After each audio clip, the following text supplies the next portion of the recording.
Hola, ¿qué tal? En esta ocasión vamos a abordar las mediciones de presión en metrología. Y para este propósito, pues vamos a iniciar primero definiendo qué es la presión. Y en este caso, pues entendemos como presión a el cociente que se da al dividir el valor de las cargas aplicadas sobre una superficie. El resultado será entonces la presión aplicada, una fuerza ejercida sobre una superficie. En el caso de un sólido cualquiera, pues es fácil entender cómo una carga puntual puede aplicarse sobre una superficie cualquiera, como en este caso una superficie cuadrada donde cada lado vale un valor igual a L. Por lo tanto, entonces, esto nos va a permitir comprender por qué cuando en los lugares donde abunda la nieve, por ejemplo, para evitar hundimientos, las personas que viven ahí se colocan en sus pies unos dispositivos que amplían la superficie de contacto. Y esto pues va a permitir que lo que antes era un zapato normal de aproximadamente unos 300 centímetros cuadrados de superficie, ahora sean una superficie de 1500 centímetros cuadrados. Vamos a ver qué sucede con la presión aplicada por el peso de una persona de 80 kilogramos. Y en este caso, si aplicamos la expresión de la presión, 80 kilogramos entre los 300 centímetros cuadrados nos da una presión de 0.266 kilogramos por centímetro cuadrado sobre centímetro cuadrado. En cambio, cuando se usan estos dispositivos especiales que tienen forma de raqueta algunos, si dividimos los 80 kilogramos que pesa el individuo entre los 1500 centímetros cuadrados de superficie contra la nieve, veremos que la presión es de apenas 0.053 kilogramos sobre centímetro cuadrado. De esta manera podemos entender por qué una persona que está utilizando esos dispositivos no se hunde en la nieve. ¿Por qué? Porque la presión que ejerce sobre ella es menor, de tal manera que la nieve puede resistir sin que los pies de la persona se hundan. Por esa razón, la presión sin la raqueta es 5 veces la presión con la raqueta. Otro caso interesante es, por ejemplo, cuando las damas utilizan zapatillas con tacón de aguja, un tacón muy fino, versus las zapatillas con tacón grueso.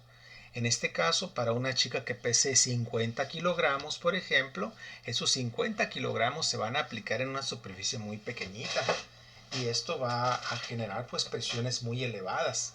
Por eso un taconazo con un tacón de aguja es mucho más doloroso que un taconazo con un tacón grande. Así que, en el caso de los gases, no tenemos la aplicación de fuerzas puntuales, sino que las cargas se distribuyen uniformemente contra la superficie del recipiente que los contiene. ¿Por qué razón? Bueno, porque las moléculas se encuentran suficientemente libres como para poder moverse a lo largo del volumen que confina el gas.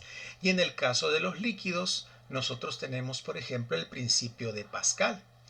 El principio de Pascal dice que la presión ejercida en un punto de un líquido se transmite sin variaciones a todos los puntos del mismo. El fenómeno de las presiones en los líquidos también tiene que ver con los recipientes que los contienen, pero en este caso pues también actúa la fuerza de la gravedad sobre los líquidos y estos van a tener el volumen del recipiente que los confina. Por esa razón tenemos aquí con el caso de los líquidos el principio de los vasos comunicantes, donde si en recipientes conectados entre sí, donde se aplica una presión, por ejemplo, en uno de los recipientes, esta presión se va a comunicar sin disminución a todos los demás. Así que también otro principio interesante con la aplicación de presiones en los líquidos es el principio de Arquímedes o Arquímedes, el cual dice que todo cuerpo sumergido en un fluido experimenta un empuje vertical y hacia arriba igual al peso del volumen de fluido desalojado. Y bueno, es célebre la anécdota o la historia de Arquímedes cuando el rey de Siracusa, la ciudad natal de Arquímedes, se mandó a hacer una corona de oro. Y este rey pues le encomendó a Arquímedes que descubriera si el orfebre lo había engañado y lo había robado, quitándole un poco de oro, agregando un metal de menor valor.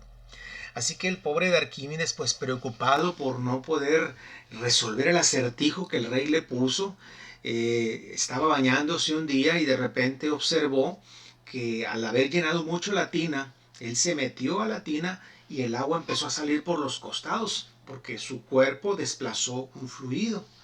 Así que salió, dice la anécdota, este señor Arquímedes corriendo por en medio de las calles gritando Eureka, que significa lo he descubierto, lo tengo, Eureka. Y bueno, ¿qué sucedió con esa corona de oro? El oro tiene un peso específico de 19.32 gramos sobre centímetro cúbico. Entonces, Arquímedes ideó lo siguiente. Él, con la ayuda de una balanza, pues pesó una cierta cantidad de oro que no tuviera la forma de la corona, y sabiendo él pues el peso del oro, lo único que requería era validarlo con el volumen del oro, porque el peso específico es igual al peso de una sustancia entre el volumen de la misma sustancia.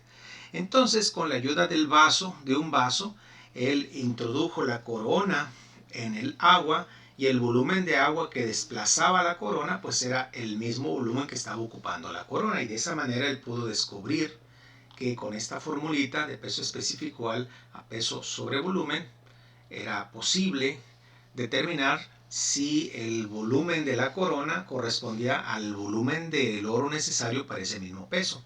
Así que, por ejemplo, en este caso, si la corona pesara 400 gramos, y sabiendo que el peso específico es de 19.32 gramos sobre centímetro cúbico, pues entonces el volumen que debería ocupar esta corona con este peso específico es de 20.70 centímetros cúbicos.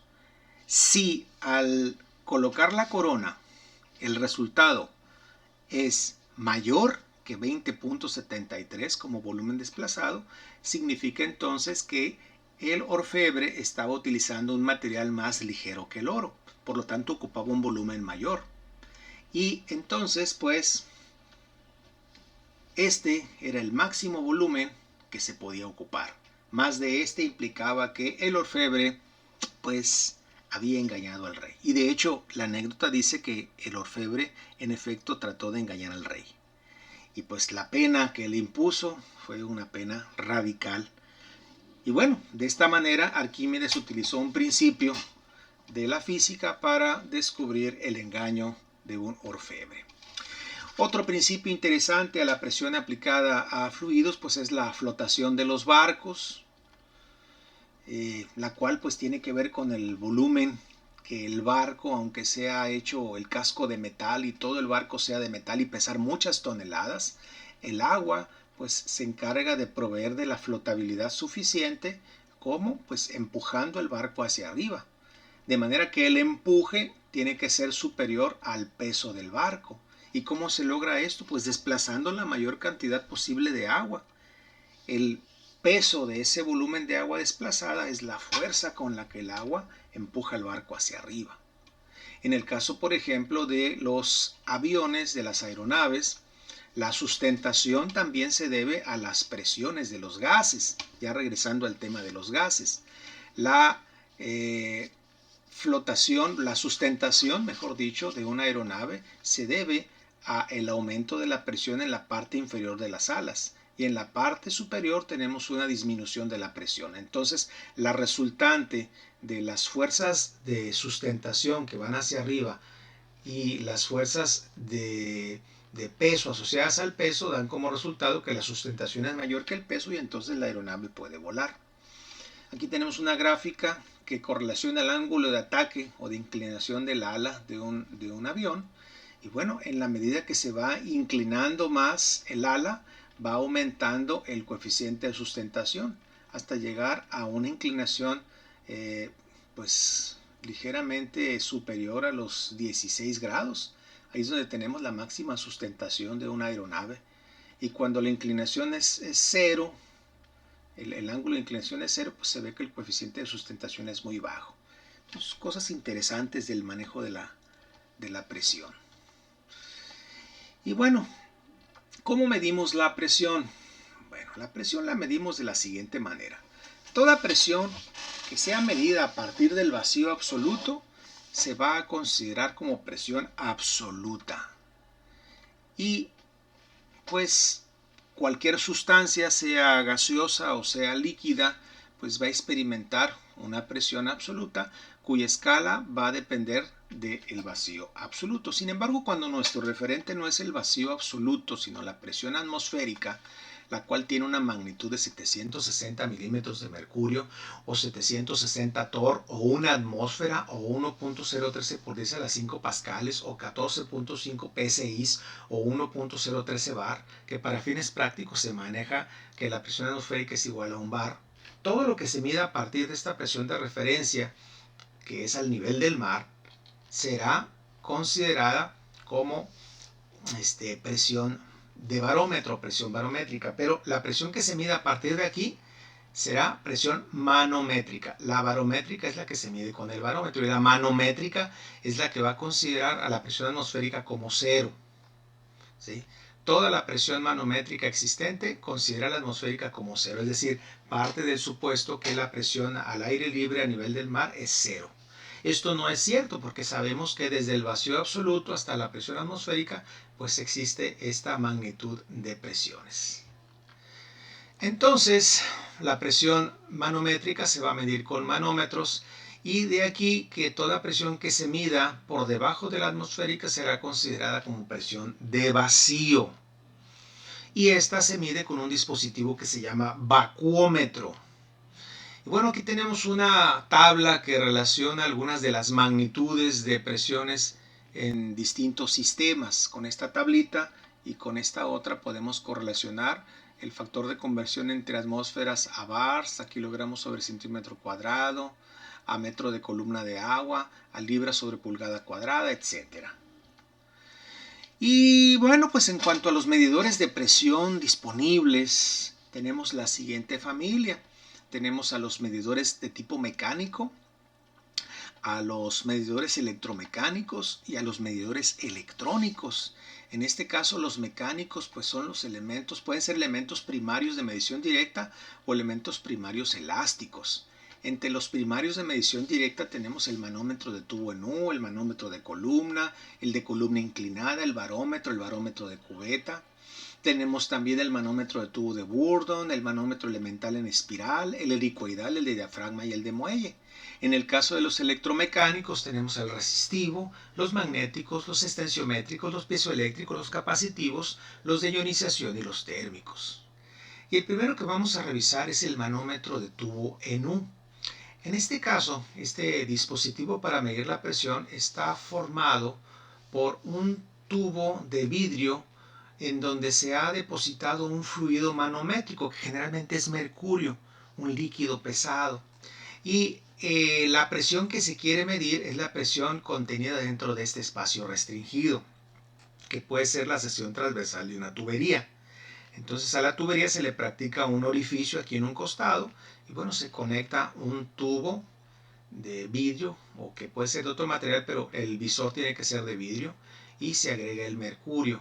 Entonces el fluido tiene una presión tal que empuja al mercurio en esta columna y nosotros podemos leer la magnitud de la presión mediante la aplicación de esta formulita, donde la presión aquí en esta zona va a ser igual al peso específico del mercurio por la altura 1 con respecto al punto de referencia menos el peso específico de la sustancia que se pretenda medir su presión por la altura 2, que es la altura de columna visible aquí. De hecho, ambas columnas deben de ser visibles. Entonces, aplicando esta fórmula y conociendo los pesos específicos de cada sustancia, se puede cuantificar la presión. El siguiente tipo de manómetro es el de columna con tubo capilar. En este caso, pues la presión que se quiere medir se recibe en este compartimiento. El fluido o el gas va a empujar el mercurio por aquí y debido a que este es un capilar, el mercurio va a tender a ascender un poquito más de lo normal que si se tratara de un tubo normal. Los capilares son tubos de sección muy delgada y entonces la presión va a ser igual pues al producto de la densidad por la gravedad, que es su peso específico, por el diferencial de alturas. Y el diferencial de alturas va a ser la altura 1, que es esta que tenemos aquí, más la altura 2, que es la que tenemos acá de este lado. Y de esa manera se puede calcular el valor de la presión. El siguiente dispositivo es el manómetro de columna inclinada, que es el mismo principio, también es un capilar, pero en este caso el capilar tiene una pequeña inclinación.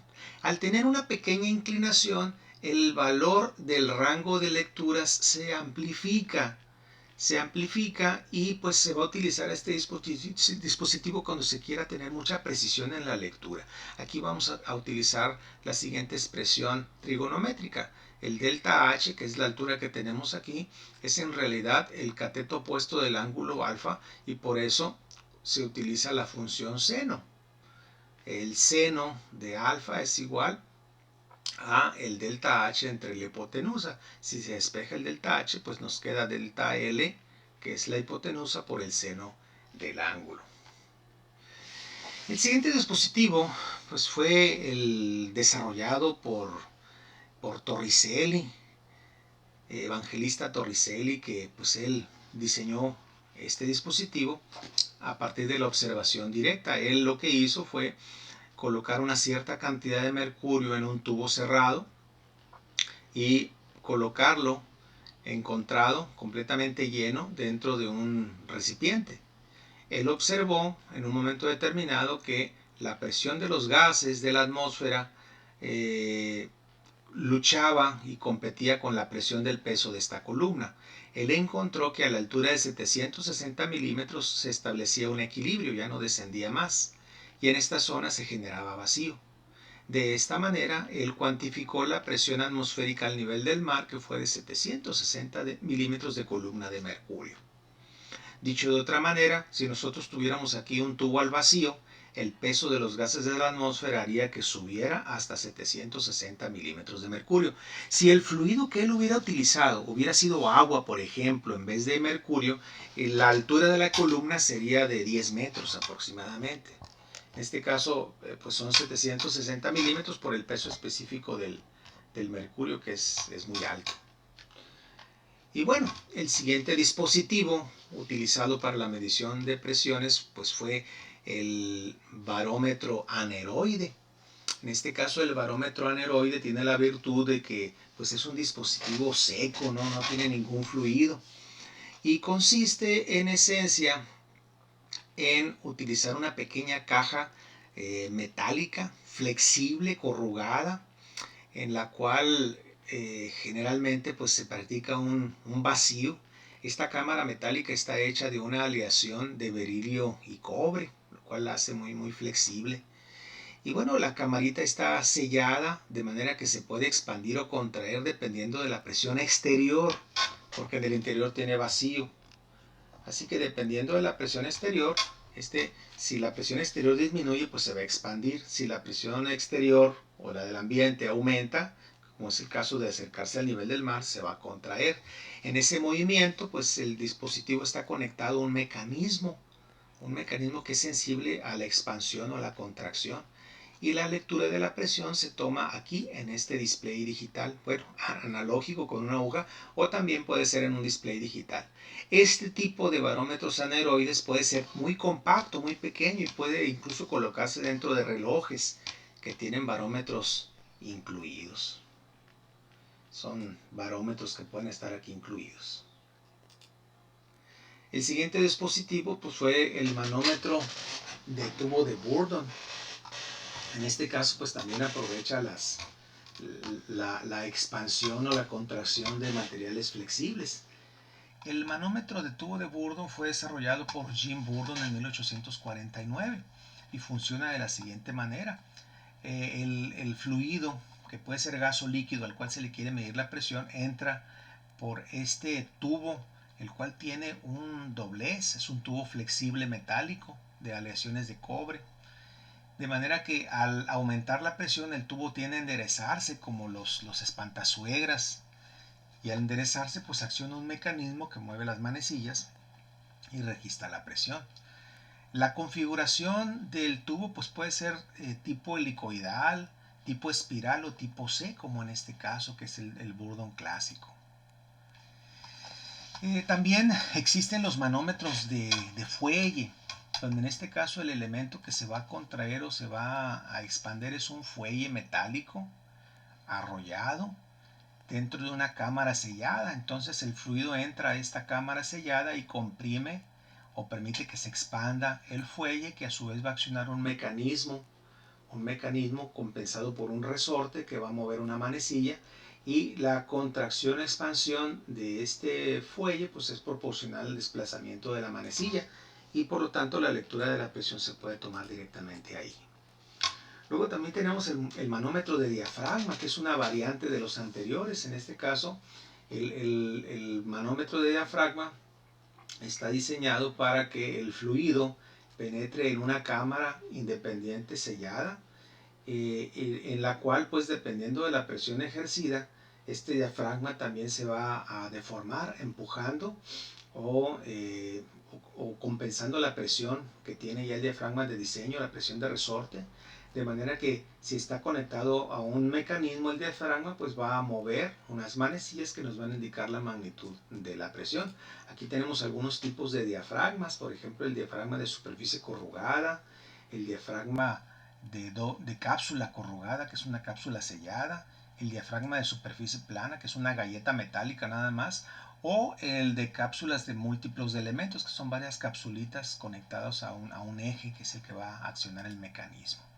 También tenemos el manómetro resistivo, que está basado en el de fuelle.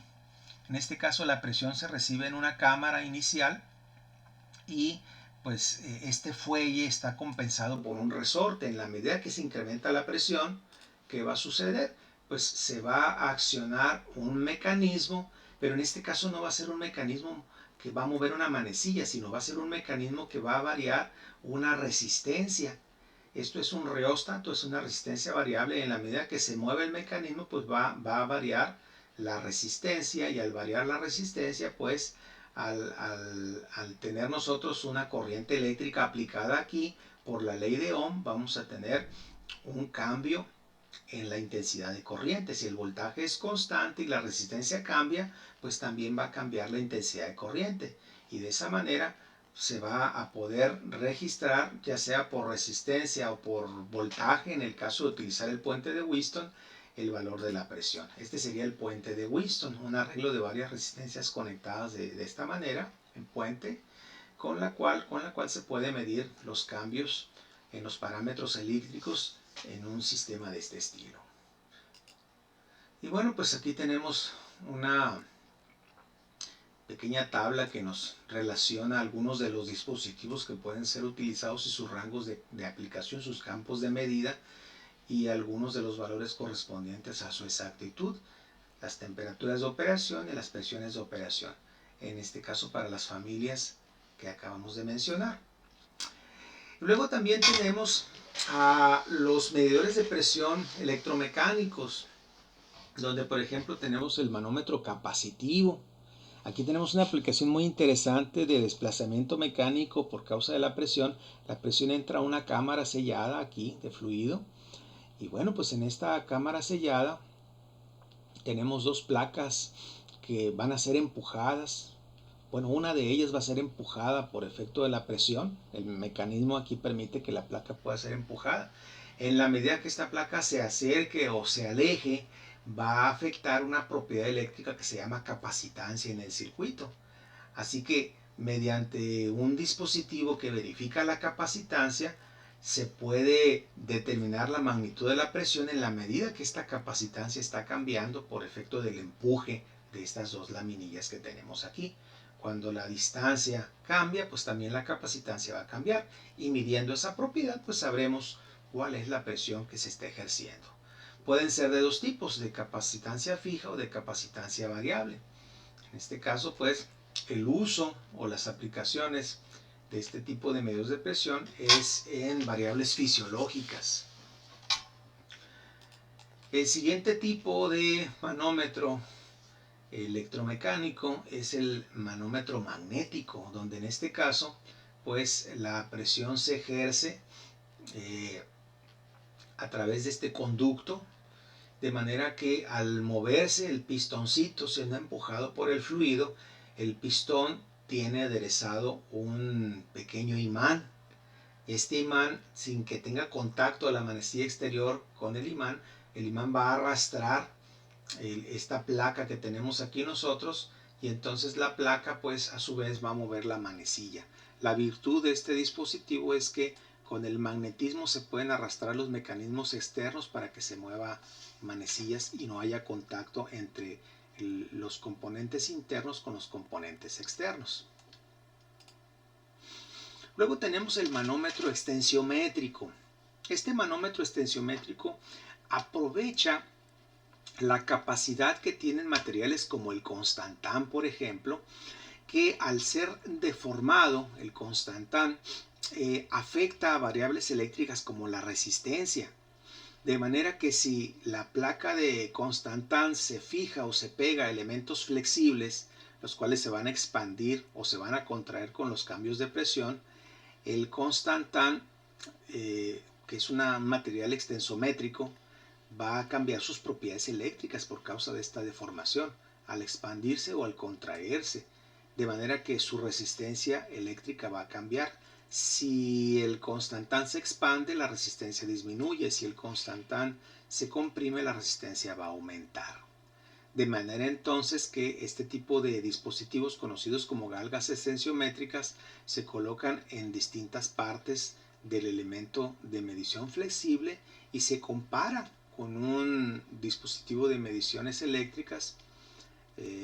Se mide la resistencia de la galga extensiométrica y con la ayuda de un transductor pues se puede cuantificar la presión.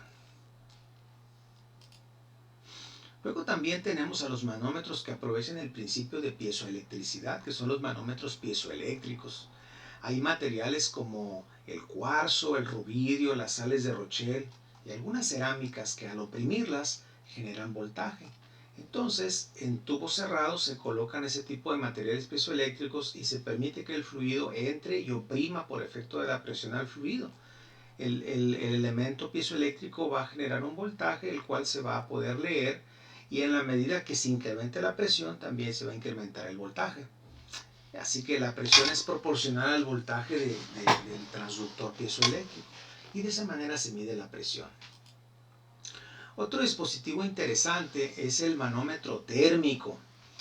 En este caso, el manómetro térmico cuenta con un conjunto de resistencias eléctricas conectadas a termopares. Son resistencias que se calientan, y aquí tenemos un termopar enseguida que registra el valor de la temperatura de la resistencia. El termopar lo que hace es que, dependiendo de la temperatura, genera una corriente eléctrica, y esta corriente es proporcional a la temperatura que tiene el elemento. Entonces se tienen dos cámaras, una cámara de medida, que es donde va a entrar el gas, y una cámara de referencia, la cual está sellada. Entonces, en la cámara de medición, pues el fluido, cuya temperatura va a depender de la presión a la que se encuentre,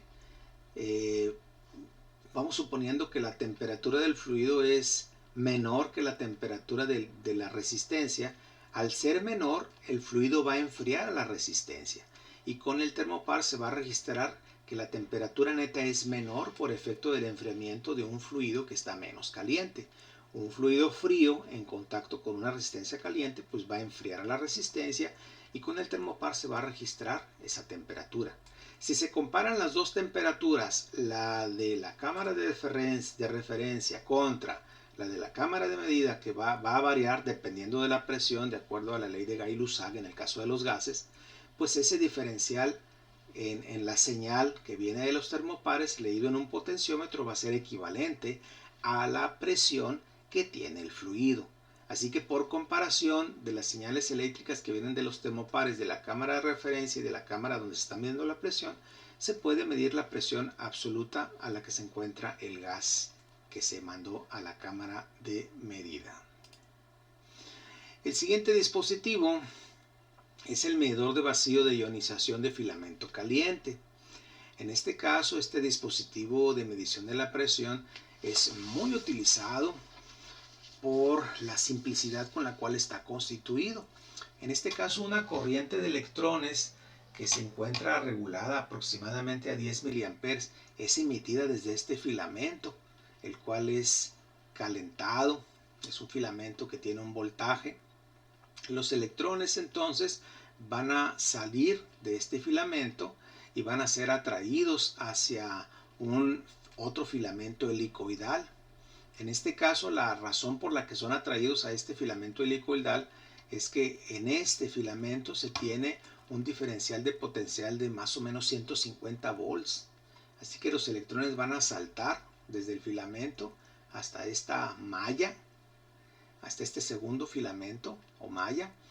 Y bueno, algunos de los electrones van a colisionar con las moléculas de gas que se encuentra aquí en la cámara de medición, y al colisionar los electrones que están saltando aquí con las moléculas de gas van a ionizar el gas, de manera que una parte de este gas se va a ionizar, las moléculas o los átomos del gas se van a ionizar, y entonces los iones de gas que se están formando aquí por las colisiones de los electrones con estas moléculas o estos átomos de gas son a su vez atraídos por un filamento central. Este colector o filamento central de estos iones que se generaron aquí por las colisiones generalmente tiene un voltaje negativo, y es un voltaje más o menos de menos 30 volts. Esta corriente que se va a captar aquí de electrones por efecto de la atracción electromagnética, pues va a ser amplificada en un dispositivo amplificador. La cantidad de iones colectados se amplifica como señal eléctrica, y pues esta corriente de iones va a cambiar dependiendo de la composición de los gases, etcétera, pero va a ser proporcional a la presión del fluido que se tenga aquí en esta cámara. Así que lo único que se requiere es una cámara a la cual se le van a permitir que entren los gases, y lo demás lo va a hacer los iones del mismo gas. Con la amplificación pues se va a cuantificar la presión a la que se encuentra. El sistema es sensible a la presión y a la composición de los gases. Y por último, pues aquí tenemos una tablita que nos muestra cuál es el tipo de dispositivo recomendable dependiendo del régimen de presión. Y bueno, pues los elementos piezoeléctricos se van a recomendar a partir de los 15 psi de presión absoluta, los de fuelle un poquito más abajo, desde aproximadamente un psi. Y así para cada uno de ellos pues hay una serie de recomendaciones. Las fichas técnicas de los dispositivos pues nos permiten determinar el campo de aplicación. Y bueno, pues hasta aquí lo vamos a dejar, nuestro paseo por los dispositivos de medición de la presión. Hasta luego, bye.